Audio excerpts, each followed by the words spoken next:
Hello everyone, I am Sachin Takoria और आप देख रहे हो मेरी रिएक्ट जेएस सीरीज। आज के लेक्चर 18 में हम सीखेंगे कि कैसे प्रोप्स के साथ साइड इफेक्ट को यूज इफेक्ट हुक की मदद से हैंडल करते हैं। इस लेक्चर में हम प्रैक्टिकल एग्जांपल के थ्रू समझेंगे कि जब पेरेंट कंपोनेंट से प्रोप चेंज होते हैं तो चाइल्ड कंपोनेंट में यूज इफेक्ट कैसे काम करता है। तो ठीक है, अगर आप रिएक्ट को प्रॉपरली समझना चाहते हैं और रियल प्रोजेक्ट बनाना चाहते हैं तो ये लेक्चर आपके लिए काफी इंपॉर्टेंट होने वाला है। तो चलिए बिना टाइम वेस्ट किए चलिए शुरू करते हैं आज का लेक्चर नंबर 18। तो उसके लिए हम अपना ओपन कर लेते हैं VS कोड और ये है अपना प्रोजेक्ट और ये है अपनी पेरेंट फाइल। ठीक है, जो पेरेंट कंपोनेंट स्टेट ये क्या है? पेरेंट कंपोनेंट स्टेट रखता है और चाइल्ड को प्रोप्स देता है। ठीक है, ये अपनी पेरेंट है और एक चाइल्ड कंपोनेंट हम बाद में बना लेंगे। पहले हम पेरेंट कंपोनेंट के अंदर अपना कोड लिख लेते हैं कि हम उसमें क्या क्या करेंगे। मैंने एक यहाँ पर H1 लिख लिया ताकि हम देख सकें कि अपना प्रोजेक्ट रन करा या नहीं करा। हेलो सचिन, और अपना टर्मिनल ओपन करके इसको चेक कर लेते हैं एक बार। मैंने यहाँ पर लिख दिया npm run dev और ये मेरा लोकल होस्ट 5174 पे स्टार्ट हो चुका है। आई डोंट नो वाई कि ये 5174 पे स्टार्ट क्यों हुआ, वो पहले एक चल रहा है। तो हम इसको क्या करते हैं, स्टॉप कर लेते हैं। स्टॉप किया और फिर दोबारा से रन करेंगे npm run dev। अब ये 5173 पे स्टार्ट हो चुका है। इस पे नहीं, हम किसी और ब्राउजर पे ओपन करेंगे। मैं इसको इस पे ओपन कर लेता हूँ, लोकल होस्ट 5173। तो ये मेरा प्रॉपरली रन कर रहा है।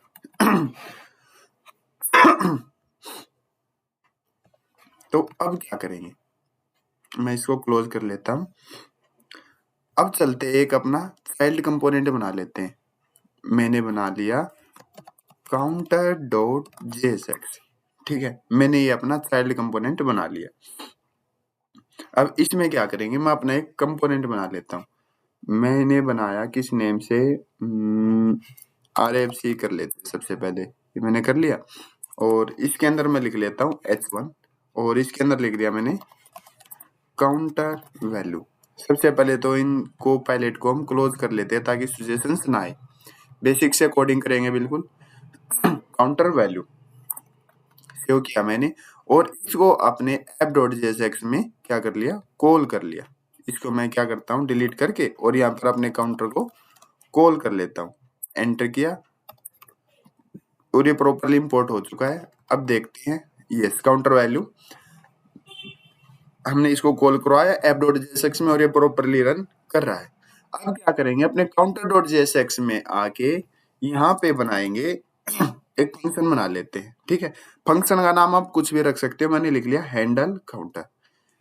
तो कॉन्स्ट हैंडल काउंटर और इसके क्या बना देंगे, एरे फंक्शन बना दिया इक्वल टू, और कंसोल में क्या देख लेंगे, console.log में मैंने लिख दिया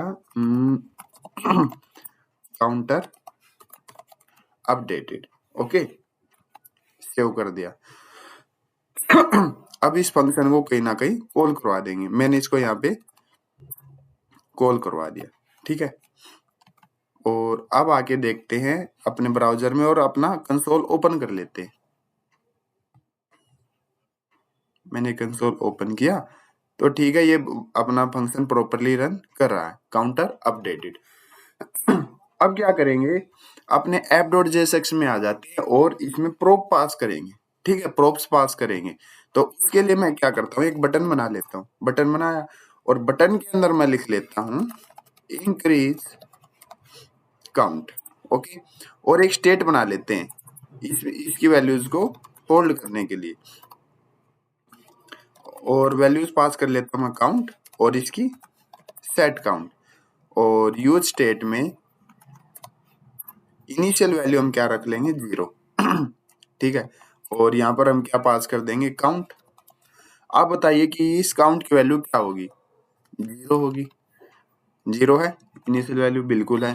अब क्या करेंगे, इसमें हम ऑन क्लिक पास कर देंगे। ऑन क्लिक किया और इसके अंदर एरे फंक्शन बना देंगे और सेट काउंट की वैल्यू क्या कर देंगे, काउंट प्लस में 1। अब जैसे इस बटन पर क्लिक करेंगे, अगर काउंट की वैल्यू 0 है तो बटन क्लिक करते 1 हो जाएगी, अगर 1 है तो 1 प्लस में 1 2 हो जाएगी। तो क्या ये देखिए हो रहा है, फंक्शन बिल्कुल प्रॉपरली रन कर रहा है। अब क्या करेंगे, प्रोब पास करेंगे। प्रोब कहाँ से पास होगा, अपने पेरेंट से। यहाँ पे आए काउंटर के अंदर, मैंने यहाँ पर प्रोब पास कर दिया काउंट, और काउंट की वैल्यू मैंने सेट कर दी क्या, काउंट ही कर दी। ठीक है, प्रोब पास कर दिया। अब इसको अपने चाइल्ड कंपोनेंट में आके रिचूव कर लेते हैं। उसके लिए इसके अंदर आके मैंने इसको गेट कर लिया। ठीक है, काउंट। अब इसका यूज कर लेंगे यहाँ पे, और यहाँ लिख दिया मैंने काउंट, और यहाँ पर भी वैल्यू देख लें काउंटर वैल्यू कितनी आती है, तो उसके लिए हम यहाँ लिख देंगे काउंट। ठीक है, इतना ठीक है। कोड को एक बार आप ध्यान से देख लीजिए, बिल्कुल प्रॉपरली है। अब यहाँ पे आगे देखते हैं, मैं इसको रिफ्रेश कर लेता हूँ, बिल्कुल चल रहा है, बिल्कुल रन हो रहा है। इसको ना ऐसे लिखने की बजाय हम इसको किस में लिखेंगे, इसको लिखेंगे हम यूज इफेक्ट में। क्यों लिखेंगे वो अभी आप देखना एक बार, आप प्रैक्टिकल से ही समझोगे। मैंने इसके अंदर बनाया एरे फंक्शन, और इसके अंदर डिपेंडेंसी एरे मैंने पास कर दिया क्या, और इसके अंदर वैल्यू पास कर दी मैंने काउंट, और इसके अंदर ये फंक्शन मैंने कॉल करवा दिया हैंडल काउंटर। ठीक है, देखिए यूज इफेक्ट डिपेंडेंसी एरे में काउंट पास कर दिया मैंने, ये जो अपना प्रोप्स था, और इसके अंदर हैंडल काउंटर फंक्शन पास कर दिया। इसलिए क्या मैंने, ये देखिए, ठीक है, बिल्कुल प्रॉपरली रन कर रहा है। बटन क्लिक पर ही फंक्शन कॉल हो रहा है। ठीक है, हर बारी कॉल नहीं हो रहा, बटन कॉल पर ही कॉल हो रहा है। ठीक है, अब क्या करेंगे, एक और बना ले, एक और बनाएंगे हम। ठीक है, मैंने एक और, क्या करते हैं हम, एक और बटन बना लेते हैं। मैंने आप क्या बनाया, एक और बटन बनाया। बटन की वैल्यू लिख दी मैंने इंक्रीज डाटा। ठीक है, और एक यूज स्टेट ले लिया, कॉन्स्ट, इसके अंदर आएगा डाटा, और फिर आएगा सेट डाटा, डाटा, और यूज स्टेट, इसकी वैल्यू भी 0 ले ली मैंने।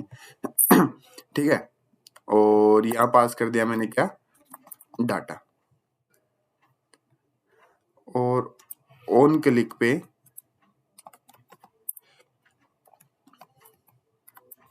सेट डाटा की वैल्यू क्या कर दी मैंने, डाटा प्लस में 1। ओके, बिल्कुल ओके है। यहां पर भी बना लेते हैं ना, एक H1 और बना दिया मैंने,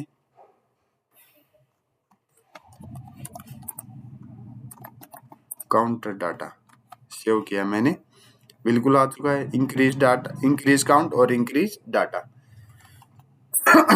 बिल्कुल ओके है। अब इसमें प्रोप पास कर देंगे हम, प्रोप्स भी तो पास करना है, प्रोप्स ही तो लेक्चर है ये। तो यहाँ लिखा मैंने डाटा, और इसके अंदर मैंने प्रोप पास कर दिया डाटा। ठीक है, सेव किया, और अपने चाइल्ड कंपोनेंट के अंदर आगे इस प्रोप्स को रिसीव कर लेते हैं, डाटा। ओके, और यहाँ पास कर दिया मैंने क्या, डाटा। ठीक है, बिल्कुल ओके है। अब सेम इसी के जैसे हम इसमें क्या बनाएंगे, एक और फंक्शन बना लेंगे, कॉन्स्ट हैंडल डाटा, और एरे फंक्शन बना के इसमें console.log में क्या कर लेंगे हम,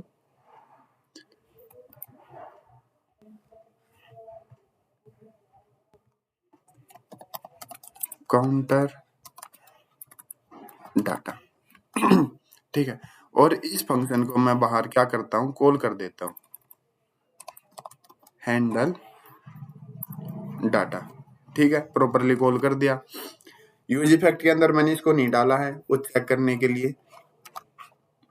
ठीक है, काउंटर डाटा भी कॉल हो गया, काउंटर अपडेटेड ये भी कॉल हो गया। जैसे मैं इंक्रीज काउंट पे क्लिक कर रहा हूँ, काउंटर 1 हो रहा है, यहाँ पे भी 2 हो रहा है, यहाँ पे भी 3 हो रहा है, यहाँ पे भी हो रहा है। लेकिन एक बात देखो कि जब भी मैं इस बटन पर क्लिक कर रहा हूँ इंक्रीज काउंट वाले पे, तो इंक्रीज डाटा वाला क्यों चल रहा है? ये तो चलना ही नहीं चाहिए ना। मैं इस पे तो कॉल ही नहीं कर रहा, मैं इस फंक्शन को तो चला ही नहीं रहा, लेकिन ये तो ऑटोमेटिक चल रहा है इंक्रीज काउंट वाले पे ही। ठीक है, जब इंक्रीज डाटा वाला कर रहा हूँ तो इंक्रीज डाटा वाला चल रहा है, सिर्फ ये वाला चल ही नहीं रहा, मतलब ये प्रॉपरली रन कर रहा है, लेकिन ये वाला क्यों चल रहा है? जब मैं ये इंक्रीज काउंट वाला चला रहा हूँ तो इंक्रीज डाटा वाला भी क्यों चल रहा है? तो उसके लिए मैं इसको यहाँ से हटा देता हूँ। हटा दिया। आप बोलोगे कि यहीं पर कॉल करवा दो इसको, हैंडल डाटा। ठीक है, मैंने कॉल करवा दिया और अभी इसके अंदर भी मैं इसको ऐसे लिखवा देता हूँ, डाटा। ठीक है, मैंने मान लिया और अब आके यहाँ पे चेक करते हैं। दोनों चले स्टार्टिंग में। एक सेकंड, मैं यहाँ पर इस काउंटर डाटा, हाँ, इंक्रीज डाटा कर रहा हूँ, लेकिन ये काउंटर डाटा वाला क्यों चला भाई? ये भी काउंटर डाटा ये ऑटोमेटिक अपने आप क्यों चलता आ रहा है? ठीक है, ये अपने आप ये भी कॉल हो रहा है। इंक्रीज डाटा कर रहा हूँ तो इंक्रीज डाटा चल रहा, सिर्फ ये नहीं चल रहा। तो उसके लिए पता है क्या करना पड़ेगा? इसको यहाँ से हटाओ और इसको अलग यूज इफेक्ट में रखो। यूज इफेक्ट और डिपेंडेंसी एरे में हम क्या पास कर देते हैं? डाटा, और इसके अंदर वो फंक्शन कॉल करवा देते हैं, हैंडल डाटा वाला। ठीक है, सेव किया मैंने। जैसे मैं ये चलाता हूँ इंक्रीज काउंट वाला, तो इंक्रीज काउंट वाला ही चल रहा है। काउंटर अपडेटेड, देखो काउंटर अपडेटेड। ठीक है, अगर इंक्रीज डाटा वाला चलाऊंगा तो खाली काउंटर डाटा वाला चल रहा है। तो ठीक है, बटन पर क्लिक करने से सिर्फ वही फंक्शन चल रहा है। तो ऐसे ही इसको हम यूज करते हैं, प्रोब्स को पास करवाते हैं साइड इफेक्ट से। ठीक है, तो ये जरूरत होती है हमको यूज इफेक्ट की, कि जिस बटन पर क्लिक करे सिर्फ वही फंक्शन चले और फंक्शन से इसको कोई लेना देना नहीं होता। ठीक है, तो ऐसे यूज इफेक्ट में इसको कॉल करवाते हैं। तो कुछ इंटरव्यू क्वेश्चन देख लेते हैं हम। उसके लिए हम अपने नोट्स पे आ जाते हैं। तो सबसे पहला फंक्शन अपना सबसे पहले क्वेश्चन अपना यूज इफेक्ट कब चलता है? यूज इफेक्ट कब चलता है? तो इसका आंसर हो गया रेंडर के बाद। ठीक है, अब नेक्स्ट क्वेश्चन अपना कि डिपेंडेंसी एरे क्या होता है? डिपेंडेंसी एरे ये होता है कि वेरिएबल लिस्ट जिनके चेंज होने पर इफेक्ट चले। वेरिएबल्स लिस्ट जिनके चेंज होने पर इफेक्ट चले। ठीक है, अब एम्पैथी डिपेंडेंसी एरे क्या होता है? हम खाली छोड़ देते हैं ना। उसका क्या मतलब होता है? उसका मतलब होता है कि ये एम्पैथी डिपेंडेंसी एरे सिर्फ तब चलेगा, सिर्फ माउंट पर रन होएगा। ये जब माउंट रन होगा सिर्फ तब कॉल होगा। ये सिर्फ माउंट पर रन होता है ये। ओके, अब यूज इफेक्ट का क्लीनअप। यूज इफेक्ट का क्लीनअप क्या होता है? मतलब इसमें टाइमर होता है, सब्सक्रिप्शन क्लीन करना है, तो ये इसके यूज होते हैं कुछ। तो फाइनल अंडरस्टैंडिंग क्या है कि प्रोप्स चेंज होंगे, कंपोनेंट री-रेंडर होगा, यूज इफेक्ट रन होगा, साइड इफेक्ट कॉल हो जाएगा। तो आज के लिए बस इतना ही। तो आज हमने देखा कि कैसे प्रोप्स के साथ साइड इफेक्ट का यूज करके हम यूज इफेक्ट की मदद से हैंडल करते हैं उसको। Thank you, have nice day. मिलते हैं नेक्स्ट लेक्चर में।